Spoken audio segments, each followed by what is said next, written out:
Well, welcome to Learn with the Expert. We want to get started right away because today you get to meet a world-class expert, and she is going to share some small strategies that will make a big impact on student learning. So during our time together, we're going to be focusing on supporting social emotional learning with expert Dr. Lorea Martínez. Dr. Martínez is going to share 3 strategies for you. And for each strategy, we are going to give you 3 brand new Seesaw lessons, which are ready to go activities that are right in Seesaw that you can use in your classroom right away to support these strategies. I love seeing everybody still joining us. Fantastic. So a few housekeeping items as we dive in. This is being recorded, and we will share the recording in a follow-up email. It takes about 24 to 48 hours, so please be patient with us.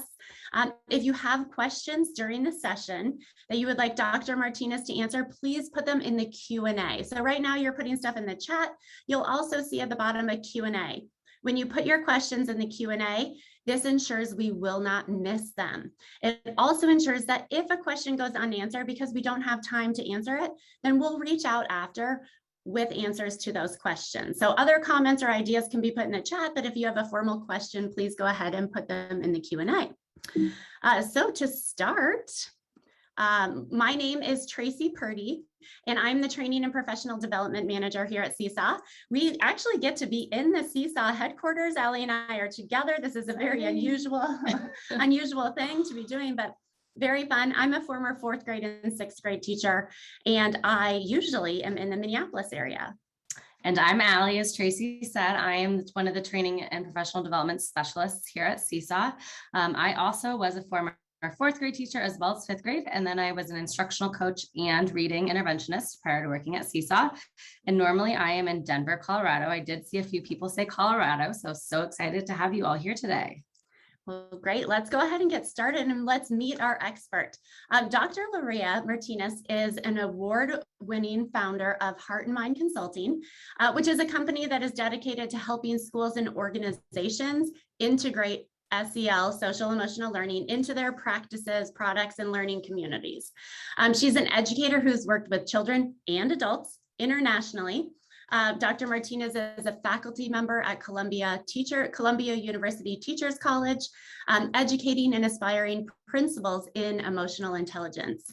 Her new book for educators, Teaching with a Heart and Mind, is currently available, and I've got my copy right here. We will be giving away 5 copies of it at the end of today's session, so stay tuned, and they will be 5 signed copies as well.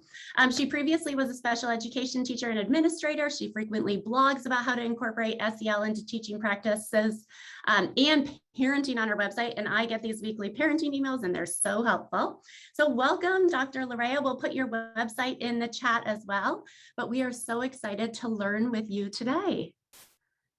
Thank you so much, Tracy and Allie, for having me. I'm so excited to be here with all of you and to talk about one of my favorite topics, which is how we can incorporate emotions in the classroom. And before we get started, I just want to give a shout out to Seesaw. I had the pleasure of learning about Seesaw through my kindergartner, my youngest daughter, who was in distance learning last year. And I learned a lot about the platform with her and from her. So thank you, Seesaw, for creating such a tool that teachers could use to support students while they were in distance learning. And now that most students are back in the classroom, that they are able to use it as well. And shout out to all the participants today. We are maybe like 7 days away from going on winter break.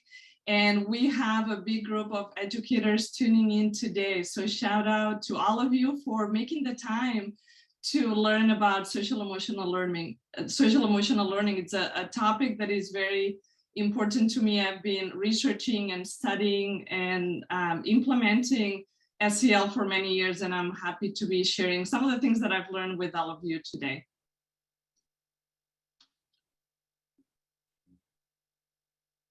So I thought I would start with this quote from Teaching with the Heart in Mind that says, emotions are an important part of human life, and they greatly influence students' readiness for learning.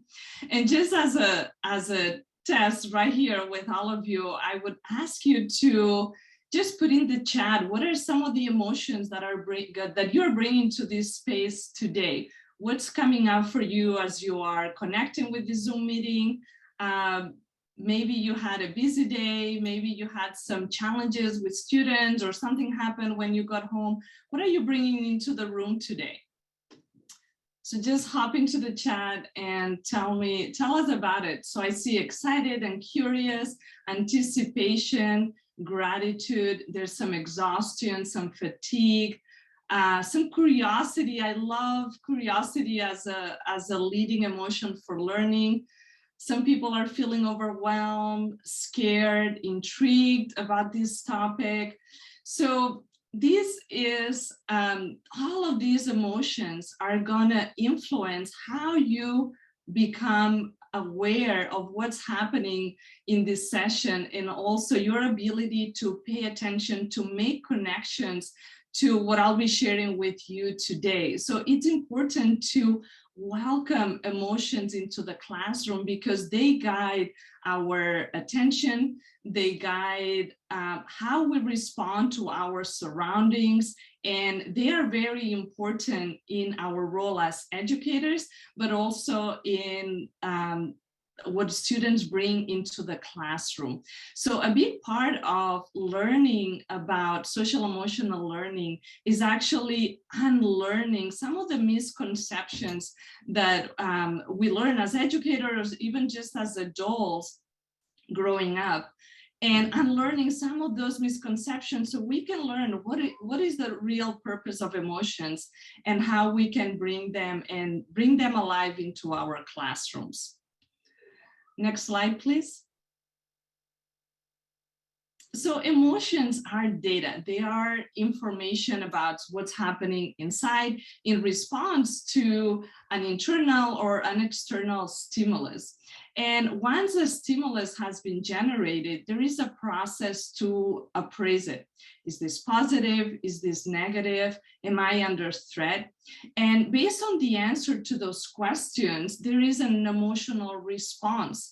It's a response that can be felt through our bodies, but it also impacts our behavior and our thought process. So while emotions have these automatic reactions, not everybody reacts the same way, right? Some people are more reactive than others, and you can see in your classroom some students reacting to different experiences faster than others. And also not all kids and adults react the same way to the same experiences, right? So it's a big part about implementing SEL in our classrooms is to notice how different students respond to different situations based on the emotions that they experience, and being able to create a space where we can normalize and we can validate students' experiences. Next slide, please. So today I'll be sharing some of the findings from the latest research on human development and affective neuroscience. And I want to share 3 particular ways in which emotions impact learning. And then I'll share along those 3 strategies that you can use to integrate emotions in your instruction. So we'll start with the first one, which was emotions and personal relevance. So you might have heard students in your class say, are we doing this again? Or why are we doing this? And you may have told students, well, this is part of our curriculum, or this is part of the state standards. Or you might have said, well, this is going to be on the test, or you're going to be evaluated on, especially when kids get a little bit older. And while those things may be true, that is not helping kids to become interested in learning. And what research has found is that the brain doesn't waste energy thinking about things that don't matter to us. We only think deeply about things that we care about.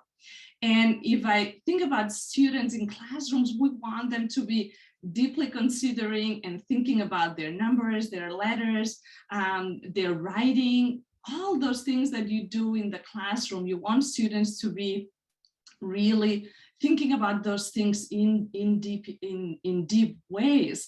So in order to do that, we need to help students and connect that content that we teach in the classroom to their interests, to the things that they want to do, that they want to accomplish. So the implication for the classroom about this research finding is that students will pay attention and stay focused when the subjects or the topics discussed in class are personally relevant to them. So our job as educators is to build that bridge so students can really feel intrinsically motivated to connect with academic content, where they can see that if they learn what you are presenting to them, they are able to either meet their goals or do something that they are really passionate about. And one of the strategies that we can do, if you can go to the next slide, please, is to help the students relate the materials discussed in class to their life and personal interests. And we can do that through creating personal inventories. So I have seen this done in a variety of different ways, but personal inventories, or sometimes this is called all about me presentations, where you are really exploring with students, what are the things that they like to do? What are the things that they do well? Things that may be boring or difficult, and this can be specific activities in the class. It can be also related to different subjects. Some students are really passionate about math, others about science. So really getting to know your students, their subjects, if they play sports or hobbies, and even like exploring what are some of the special friendships that they may have either inside the classroom or with students from outside of school, and special adults in their lives. What are some of their family bonds? And it can be their immediate family, but it can also be meaningful adults that they have in their lives. So these personal inventories, what they help to do, they help you to do, is to get to know your students better. And you can display these inventories in the classroom so students can be recognized, and you can create a sense of community by really digging deeper into who are the students that are in your classroom. And for some of you, it may feel like something that you do at the beginning of the school year, August or September, and you may feel, well, this is a little late for this. But the thing is that students change as they are having experiences in the classroom with you or experiences at home in their communities, right? Kids really change during the school year, and sometimes you can be amazed, right, how different they are from when you receive them the first day of school to when they leave at the end of June. So really paying attention and getting to know your students in order to build that bridge, build that connection with the content, the academic content that you are teaching in the classroom. So when you are, for example, selecting readings or thinking about some of the research projects that you may do with your students, making sure they are related to those students' inventories, that they are really meaningful and relevant for your students. And then a good practice, and I love this one because it's a really getting to that metacognition, is to ask students to update those inventories during the school year and reflect on the changes. While maybe some students were excited about a particular subject, maybe some students didn't like math coming to your class, and then because you are passionate about math, maybe they have developed a love for math. So really building those connections and helping students reflect on who they are as learners and how what they are learning in class is related to their personal lives. So if you put this strategy into practice, one of the observable outcomes that you may notice is that students are able to pay more attention and focus for longer periods of time. And that's because they are more engaged, they're intrinsically motivated, and because you are building those connections between their personal interests with that academic material. So students are really able to make those deeper connections and learn in meaningful ways. So I know that Seesaw has some exciting lessons that really can be applied to enjoy this strategy in the classroom. Yes, thank you, Dr. Martinez. So as we know, as teachers, one of our biggest hopes is for all of our students to be engaged and paying attention to the learning that's happening in the class. And so as Dr. Martinez shared, the power of using these personal inventories really helps in order to create the engaging learning experiences that relate to students' interests. And so as she mentioned, yes, Seesaw now offers an incredible subscription to standards aligned, ready to teach lessons that support students with skills that they need the most. And so one collection, as you see right here, My Awesome Year, invites students and teachers to learn about each other. As Dr. Martinez shared, again, personal inventories with open-ended questions like the ones that we're going to see in this collection support all of you as teachers in understanding your students so that you can create learning experiences that students care deeply about. So we're going to jump in and explore a My Awesome Year lesson. So as the teacher, I have already saved this lesson to my library and I'm ready to assign it to my class. So I'm simply going to click the Assign button and select my class or classes that will complete this lesson. Then, as a student, I would go to my activity tab over here and click on the Add Response button. Today, I'm going to complete this as the sample student to show all of you the student view. So here's an example of a My Hobbies personal inventory. In this collection, the first page of each lesson is an About the Teacher page that the teacher fills out before they assign the activity to their students. This helps the students first learn more about their teacher and second to see an example of what they will be doing. And as you can see on my example, the teacher recorded their responses as well. So those younger learners, students who can't access the text, are able to listen to the response. I like to read books and ride my bike. Awesome. So the teacher completes it. And then the second page is going to be the student page. So on this page, students use all of the learning tools on the Seesaw canvas to complete their personal inventory. They can take pictures, use video, draw as I'm doing here, or use the microphone to share about themselves. So I'm going to say that the thing I like to do in my spare time is play soccer. And then the hobby I like to do with someone else is to swim. Students can then head over here to the microphone and I'm going to record so my teacher can hear me. In my spare time, I like to play soccer and I love to go swimming with my family. Students then click the Done button. And when they're completely done with this activity or any activity in Seesaw, they're going to simply click that green check to add it to their journal so that you as the teacher can learn all about their hobbies. Now, after students complete these pages, teachers can use this new information about their students, about all of your students, to create those meaningful, engaging experiences that are personally relevant.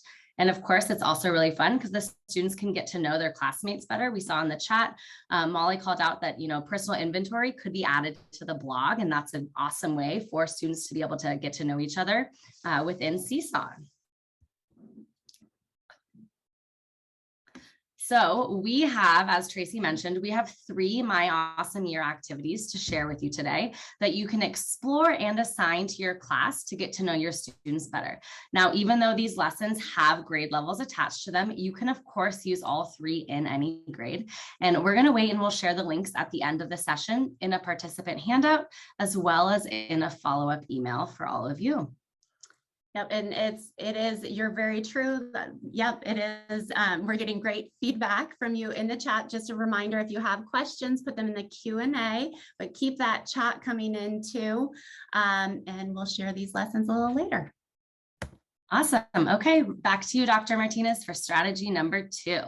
All right, so in number 2, we're going to talk about emotions and open-ended problem solving.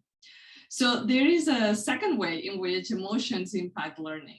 And what we know from the science of learning and development and affective neuroscience is that emotions are not add-ons distinct from cognitive skills. They are not 2 separate things. They are actually interdependent interdependent neural processes. So Dr. Imordino Yang, who's an effective neuroscientist from the University of Southern California, often says that we cannot have thoughts without feelings and vice versa. So this idea that emotions are a nuance and we have to leave them out the door when we are trying to do highly cognitive work, or when we come into the classroom, we leave emotions outside because we really need to focus and pay attention. That idea is completely obsolete. So we really need to bring emotions into the classroom because they have a very important role in that cognitive processing. So students need those emotions in order to make decisions, in order to deeply think about what you are presenting to them, and to really learn new concepts and new skills. So the implication for the classroom about this research is that learners need these emotions for thinking, for problem solving, and for decision making. So again, we need to bring emotions into the classroom because that's the way in which students are going to establish those meaningful connections with the academic content. So one of the strategies that I would recommend using in order to apply these research findings is to create opportunities for students to solve open-ended problems. And that may seem like a really big jump from thinking about like, okay, cognitive processing and emotions are interdependent processes. How do we go from that to this idea of open-ended problems? Well, the thing is that activities that are very prescriptive, where students have, I would say, a small role, they play a small role in the interaction and in the experience, are emotionally impoverished. So we want to make sure that students have opportunities to really wrestle with problems that don't have a right or wrong answer. And some examples of strategies where you can make this happen is through project-based learning, through group work, and also through classroom discussions regarding current events, where you are presenting students with situations where they may think about like, what are the different perspectives about these current events that are happening? And there is not a right or wrong answer. And when we engage students in thinking about these issues, we are helping them to connect, we're helping them to build those experiences and to create emotional memories that are related to the work that they are doing in the classroom. So in order to do that, of course, you may have different things that you can do, and project-based learning is a little more complex in terms of your time investment. But for example, in group work, that is an easy strategy that probably many of you are already using in your instruction to really have students wrestle with those problems. So as you are thinking about this idea of open-ended activities, if you implement this in the classroom, some of the outcomes that you may observe is that students are able to create these emotional connections to the academic experiences that you present for them. And that means that they're going to be able to better engage in that cognitive learning, in the decision making that they need to do in order to learn new concepts, to learn, develop new skills. So really remembering that we want to create those emotional connections or create the experiences where students can create those connections. And now I think Seesaw is going to be back talking about some more lessons. Yes, we are. I love that one. It's so important to think about our need for emotions for learning. So Dr. Martinez, she was just sharing about that importance of creating those opportunities for students to solve those open-ended problems, because they allow us to better engage in cognitive learning and that decision making. So we have a SEL Stories collection, which uses interactive read alouds to support these SEL and writing skills. So adding that in, so students, they co-write the story and illustrate the story, adding their voice, adding their creativity using those Seesaw learning tools, and they decide how the story ends, which allows them an emotional connection to the learning and allows that emotional connection to the learning to take place. So let's go ahead and jump into one of them. We're going to jump into a second grade SEL story called Name My Feelings. SEL stories are interactive stories, as I said, that can be completed as a whole class in centers, which means that they can be done in groups, just like Dr. Martinez was just saying, or independently by the students. So within each SEL story, students join a character, in this case, cute little Oatmeal the bear, and the teacher can read the story to the students, or they can listen to the story in English or Spanish. So let's read the first page. This is Oatmeal. Oatmeal is a bear who loves to ride her bike to school. And as the student continues through the lesson, the students stop and think about what might happen if Oatmeal throws her helmet. They are able to reflect on their own personal experiences and use that experience to think about the consequences that Oatmeal might face if Oatmeal does decide to throw her helmet. So we'll continue through this story, and Dr. Martinez shared the importance of creating those opportunities for the open-ended problems, and the green pages in SEL stories provide students with that opportunity. They get to share their thoughts about what might happen in the story using the Seesaw learning tools. And so this allows that emotional connection to develop for students and relates the learning to their own lives and experiences. So we'll continue through this lesson, and as we continue through, you'll see that students will learn to name and understand some of those emotions. And as they're doing this, they're helping Oatmeal to identify how she might feel. And this can help students learn what to look for when they themselves are experiencing those strong feelings. What does their head feel like? What does their heart feel like? Their body. And then each SEL story, as we come to the end here, another green slide for them to share open-ended. And at the very end of the story, every single SEL story summarizes that social emotional skill that was learned. So in this case, remember, strong feelings can make your body feel uncomfortable and can make it hard to think. By paying attention to your body, your brain can start to think again. The last page of these SEL stories is a connect activity, which allows the students to complete this part at home with their families, or they could do it with a partner in school, but it really emphasizes social emotional learning at home and continues that learning from the classroom into the home as well. So that open-ended problem solving, as they work through this SEL story, they're working on those writing skills as well, and they can do it in groups as well. So we have 3 of these SEL stories, and these are 3 SEL stories that Dr. Martinez specifically has chosen for all of you. They normalize emotions. They bring emotions into the classroom instead of making students leave them at the door, and they help them think about how emotions will help them, how they can use emotions for problem solving. Again, we'll share these at the end in the participant handout at the very end with all of the links. So that's it. That's great. All right, we're ready, I think, for strategy number 3. Dr. Martinez, I'll let you take it away. And I was going to add that you were being really humble, because I can see so many opportunities to use those SEL lessons for direct instruction. So many of you want to have more resources, more things for when you are teaching SEL explicitly, and those SEL stories can be a great opportunity to do that with your students. And there were so many SEL standards connected to those SEL stories that you can use, those are wonderful. So I had an opportunity to take a preview, and you are in for a great treat. So those are a great resource there. Awesome. All right, and now moving on to our third strategy, and we'll be talking about emotions and attention.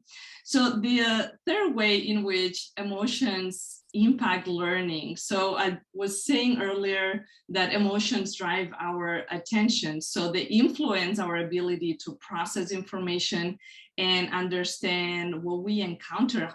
How are these reactions that I have in my body, in my thought process, impacting how I react into the world, who I am as a person, right?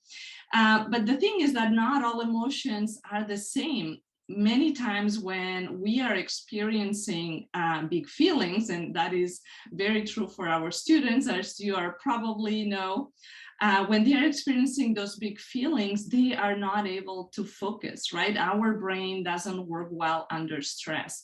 And actually stress, and that it has been one of the greatest like consequences of the global pandemic. Students are coming back to the classroom with additional trauma and high levels of stress because they have experienced social isolation and different adverse experiences that are impacting their ability to be focused in the classroom. And we are seeing students experiencing greater levels of stress and experiencing those big emotions. And what happens when students are in those states, if you can go back to that prior slide, is that it's robbing them from that neural functioning that they need in order to learn, right? All the resources that they have in their working memory are being robbed of those resources because they are experiencing these big emotions. So the impact for the classroom in this case is that we need to consider the emotions that the students experience, not only in the classroom, how we are creating the environment in the classroom to make sure that students have an opportunity to refocus, to feel safe, to feel supported, but also the experiences that they bring from home. And as educators, we don't have control over what happens with students at home, right? But we do have control of creating a space when students arrive from home to our classroom, that they have that opportunity to refocus, to center themselves, so we can prepare the brain for learning. So when we don't teach social emotional learning, when we don't help students to understand their emotions, to name them, to be able to identify where they feel them in their body, so they can really notice, well, what's the difference between being annoyed and being upset, right? Those are important things that we need to teach our kids. When they don't understand those nuances, they cannot navigate their internal world, right? So we need to create that awareness of what's going on inside, and we do that through different strategies like we are talking here today. But one of them is to creating these emotional check-ins, this time and space when we are coming together with our students as an opportunity to regulate their nervous system. And regular emotional check-ins come in many different shapes and sizes. Truly, you can use many different activities as an opportunity to regulate emotions. But some of the most common ones is to hold a classroom meeting at the beginning of the day, an opportunity for the classroom community to come together and see, like I asked you when we started, what are the emotions that you are coming into the space? Because if most of you were furious, and I had seen furious or upset or other big feelings there, maybe we needed to change the focus of the presentation and maybe let people process those emotions before we started to share some of the content, right? Because we know that those emotions impact our readiness for learning.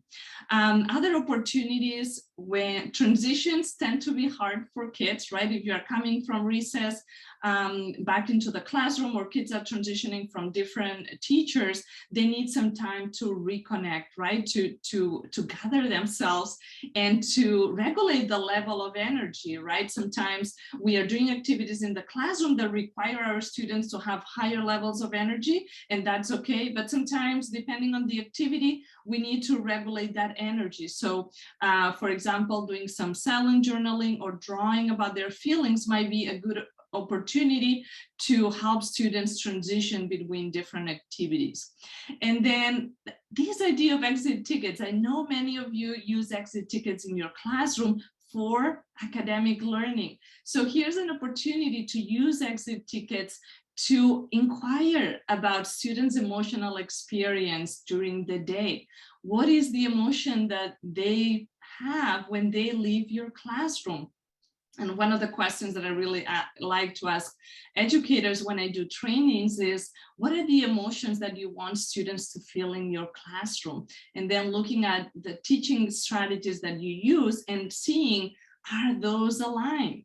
Right? And if we are teaching in order for students to feel in a certain way, you create that alignment, probably your classroom is going to be a joyful, a peaceful, and engaging place, right? But sometimes we go like this, it's not aligned, right? So we have to create those experiences. So at the end of the day, like this process of emotional check-in, truly, we are getting at the core of normalizing talking about emotions. And I know this is really hard for educators because there is, as I said, some unlearning that we need to do as adults in order to be able to normalize this discussion with our students. But these are some ways in which you can do this. Engage in discussions about the meaning of emotions and how characters use them to make decisions during your literacy time. Most books, right, have stories of characters that have challenges or that they face difficult decisions, and that brings an opportunity to talk about those emotions with our students. Explore the feelings that come up for students when they are presented with different subjects or activities. We are all different, right? So there are certain activities in the class that trigger different feelings for students. So just having an open conversation about what happens can really be helpful. And I want to do a call out on math, for example. Math is one of those subjects that generates very strong feelings in people. You either hate it or love it, but there is a spectrum, right? So my hope is that if we normalize talking about the feelings that math generates, more and more students, especially girls, can develop a love for math, right? Because we are giving students the tools to process those feelings and acknowledge, wow, yes, I'm feeling really stuck when I see this multiple step math problem, like I get paralyzed almost, and I'm not able to engage myself to do anything else, right? So if we give students those strategies to process those feelings, then they are in a better place to tackle the academic work that is necessary. And then finally, using those Seesaw SEL stories to help students reflect on their own life experiences, right? To think about that consequential thinking. What happens? What are the consequences of our actions, and what happens when we see that we have different choices when it comes to our thoughts, our behavior, our emotions, right? And many times students don't see, I'm sure that you have in your head those repeated offenders, right? Those students that really maybe keep you up at night, or that they are always or often making the same mistakes, right? So those are students that cannot see that there are different choices when it comes to their behavior. And these normalizing, talking about emotions and helping students to process those emotions can be really a very powerful tool to help other students be healthy adults, right? To be healthy adults. So if you implement this strategy, one of the things that you will see is that students start to develop that capacity to really understand their feelings, understand their emotions, make better decisions, because they are creating that space between that stimulus and that response, and they are able to express their feelings in more constructive ways, right? So we go to a place where we are trying to find the balance between that individual processing, but also our social context, and being able to express our emotions in constructive and in helpful ways, depending on the context. And I know that Seesaw has some additional tools that you can use in order to do this work. Yes, we do. Thank you, Dr. Martinez. So here at Seesaw, again, we understand how important it is to incorporate SEL into daily routines in the classroom. We loved looking in the chat and seeing the different ways that it's already happening and some of the ideas that are coming out from this session tonight. So yes, we have a third collection that helps students pay attention to things as they are right now with kindness and curiosity, and really focusing on improving that emotion regulation that we know is so hard for a lot of our students. And so Seesaw has teamed up with Yeti, which is an award-winning mindfulness program, to create calm, focused, and kind classrooms through mindfulness. And in each of these lessons, students are going to follow a guided mindfulness lesson, then complete interactive activities that are really going to deepen their understanding of themselves and their emotions. So we're going to take a closer look at a Yeti lesson, and we're going to explore hello feelings. And so all Yeti lessons start, and they either have a watch or a listen, and then a try activity, and then a connect activity as well. And in the watch or listen part, students watch a video or listen to a mindfulness lesson. And we're going to listen to a clip of this one.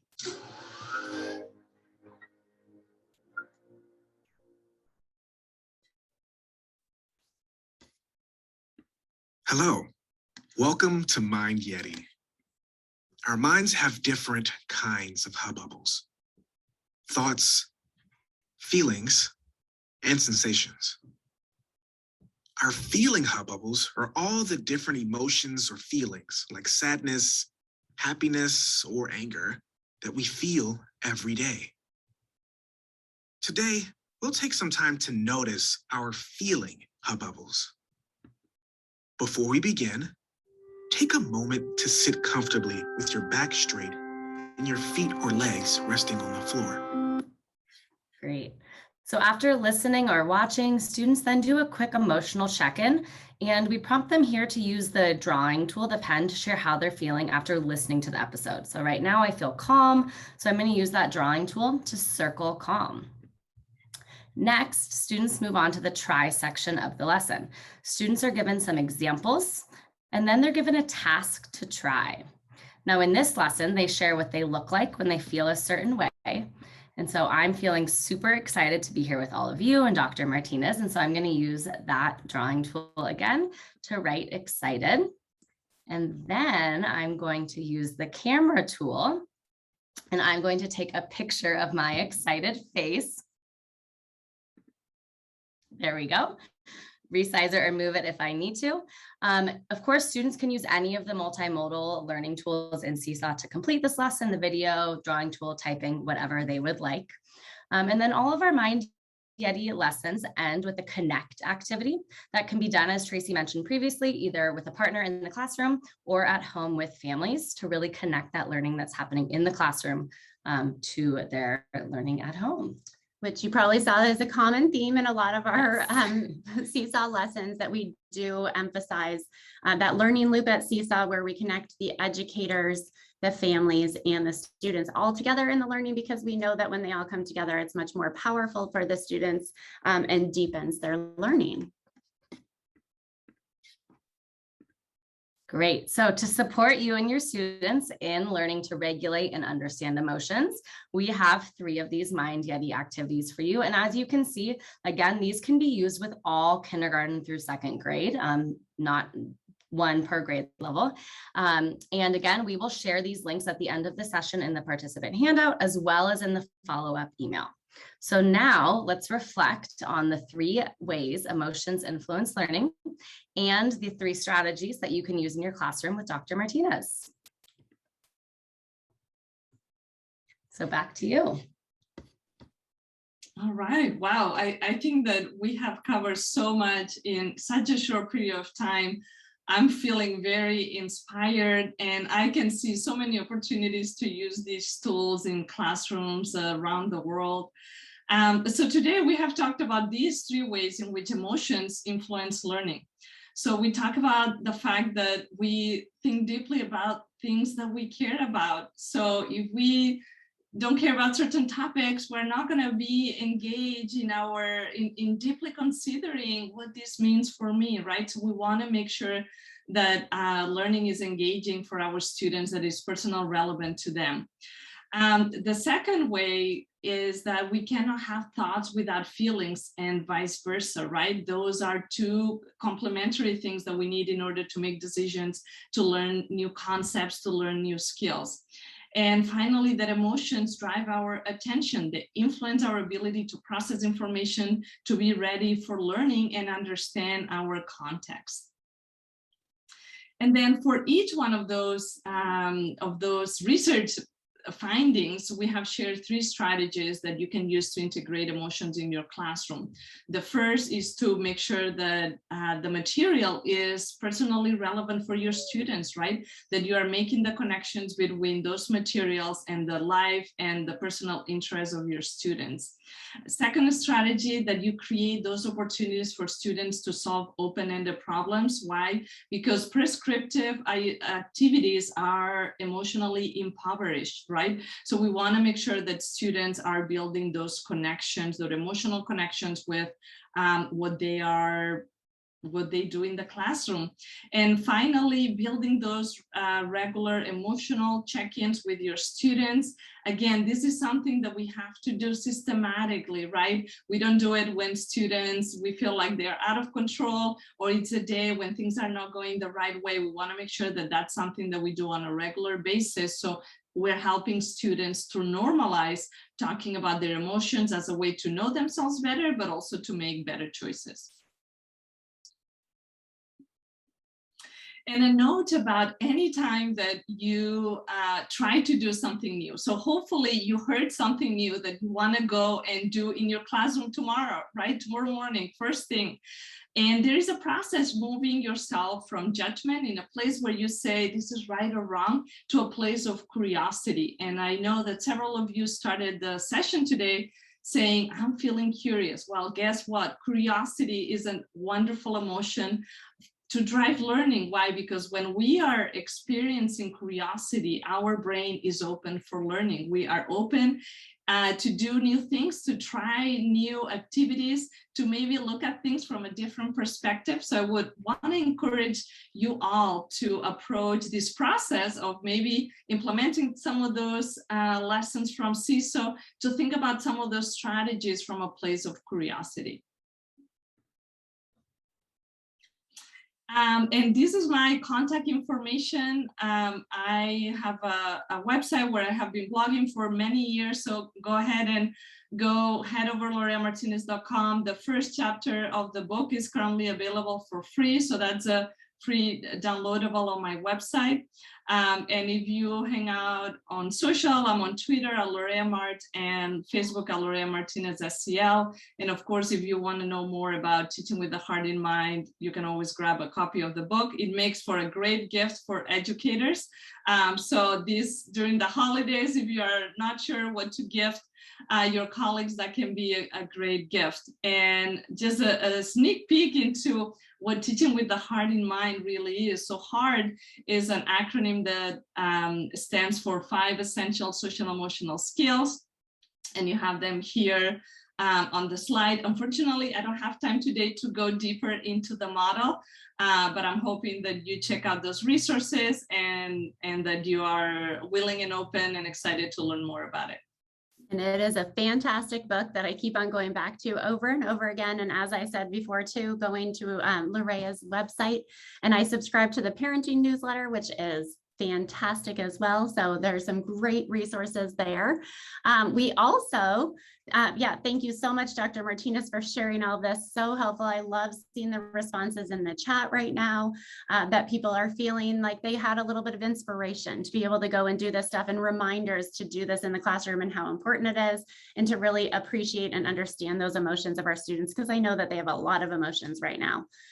So we really just appreciate you spending the time with us, going through these 3 strategies and helping teachers really understand how they can incorporate them into their classrooms. You're a wealth of knowledge for us, so thank you.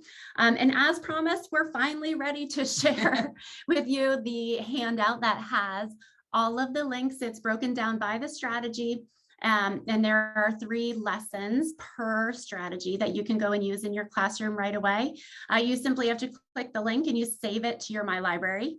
If you need more basics on how to use Seesaw, you can check out our training page at web.seesaw.me/training to help you learn how to do that. And it was put in the chat. We can put it in the chat another time too, and it will be in the follow-up email as well. So make sure that you check that out. And we're going to go ahead and we're going to jump into, we've got a little bit of time for some questions. And so here are a couple of the questions that we have. I'm going to answer one first on Seesaw. Just there were a lot of questions about whether this content is available in grades 3 through 5. Right now, as we've started building the content, we've really been focusing on that pre-K through 2nd grade. But we do hear you, and we appreciate hearing the need for that, because that is something that we will take back, and we will do everything we can to push that along. But we understand there is that need for the content in 3rd through 5th grade. I think you could try some of these lessons with your 3rd through 5th graders and see the reaction. The social stories are still great, even to have them process and understand what's going on. So another question Allie got in the chat. Yes, Dr. Lorea Martínez, this is actually for you. So I'll pose the question and then have you answer. The question was around being a specialist teacher. So what's the best way for specialists, whether it's STEAM teacher, art, music, et cetera, to support students in SEL? Great question. Yes, and SEL has, I would say, has no borders. So it doesn't matter if you teach art, science, if you have one classroom with 24 students, or if you see 120 students a day, you can integrate SEL in your instruction. And many of the strategies that I shared today, you have to think a little bit more about how you may incorporate, but like the idea of an emotional check-in, sometimes it can be as simple as having students use popsicle sticks and having 10 cups, number 1 to 10, and have students put the popsicle stick depending on how they are feeling that day as they are entering your classroom, and then changing when they leave. So there are many things that you can do to do it if you don't have 30 minutes to use for an SEL lesson, that you can definitely do small activities to check in with your students. And then any subject, you can have opportunities to integrate the social emotional competencies with your content. So anytime that you are helping students to connect with their emotions, to do regulation, to working groups, and we didn't talk about relationships today, but truly like to build that sense of community. Those are many different ways in which you can emphasize and help students practice those social and emotional learning skills. Thank you, Dr. Martinez. So another question we got was, how do you provide those opportunities with a set curriculum for language arts or for math? Yes, so for language arts, anything that has to do with character analysis, for example. So many, starting in 3rd grade, I believe, at least for those states that use the Common Core, they have standards that are related to character analysis. So you have to see, you know, what is the development of the story, how are characters making decisions, and there's always an emotional component to that. So being a lot more explicit about that character analysis from that SEL perspective can be a way to integrate with ELA. In writing, that's another great place where you can interview people or talk to people about their experiences.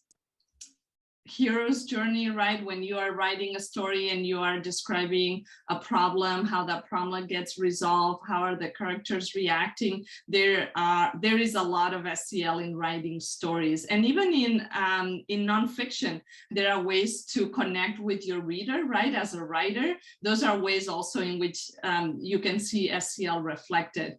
And with math, that is a great subject. I shared the example of how math is one of those content areas that generates many emotions in people. And I highly recommend being very explicit and exploring what are some of the emotions that come up for students, and analyzing and exploring self-talk with your students. So many of us that maybe you didn't have a good experience with math, you have a negative pattern how you talk to yourself when you are stuck in a problem. So we are helping students to develop, to reframe how they are talking to themselves when they are in facing a challenging situation or a challenging problem. So those are some ways in which you can integrate SEL into content. And in the book, I go into depth about how you can do that for each one of the competencies, and has many examples. Awesome. Fantastic. I know there were a few other questions. A lot of them are a little bit more specific to lessons, so we're going to get there in a second, but we will follow up if we didn't get a chance to answer every single one of those questions. But we have some wonderful people in the back channel who have been answering your questions as we go, so that's great. As we're wrapping up right now, we really want to encourage you to take some time to think about how you can incorporate these strategies that you learned today into your daily routines, and encourage you to try one of these SEL lessons that we're giving to you in the next 7 days. It's a great time. Maybe it's your end of the school year and you can try them out. Maybe you've got just a little bit of time before a winter break, and this is a great time to test it out. And we would love to hear how the lessons go. So you can share with us on social. You can tag us, hashtag Seesaw or Seesaw Lessons. You can also use the hashtag Heart and Mind. And we would love to hear how you're using them in the classroom, and what's going on with them in your classroom. So we want to make sure, as we're wrapping up right now too, we promised that we would get some of you a signed copy of Heart and Mind from Dr. Lorea. So we are going to put in the chat quickly the link to our quick little feedback form. There it is. It's in there. So go ahead and click on that, and we would love your feedback. And by completing that feedback, you will be entered to win one of those signed copies of Teaching with a Heart and Mind.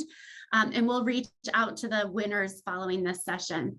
We just really appreciate you, Dr. Martinez, for coming and sharing with us.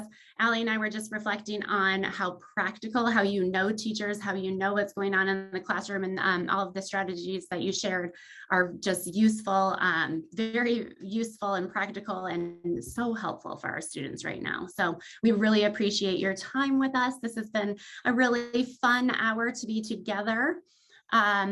And there were just a couple of questions. So yes, if you need more information about the rest of the Seesaw lessons, you can go to web.seesaw.me/lessons, and stay tuned, because sometime in January, you'll have early access to 4 collections of Seesaw lessons. And one of them probably is going to be on social emotional learning. But it will be the whole entire collection for free. So check back, stay tuned for a little bit more of an announcement about that coming in January. But go ahead and visit that website for more information if you want to. And we just so appreciate you, Dr. Martinez, for coming. And we all also appreciate everybody who joined the webinar with us, asking your questions, posting in the chat, and spending this time with us. Yes, I'm going to echo Tracy and say thank you, Dr. Martinez, and thank you all. Teachers, thank you for everything you are doing. We so appreciate you. Yes, thank you, Seesaw, for being so in tune with what educators need right now, for making the space to talk about SEL. And thank you also to all the participants for being here with us today. Yes, wonderful. Well, thank you, everyone. Have a wonderful rest of your Wednesday, if it's Wednesday where you are. And yes, thanks for joining us. We'll see you again soon here at Seesaw. Bye. Bye, everyone. Thank you.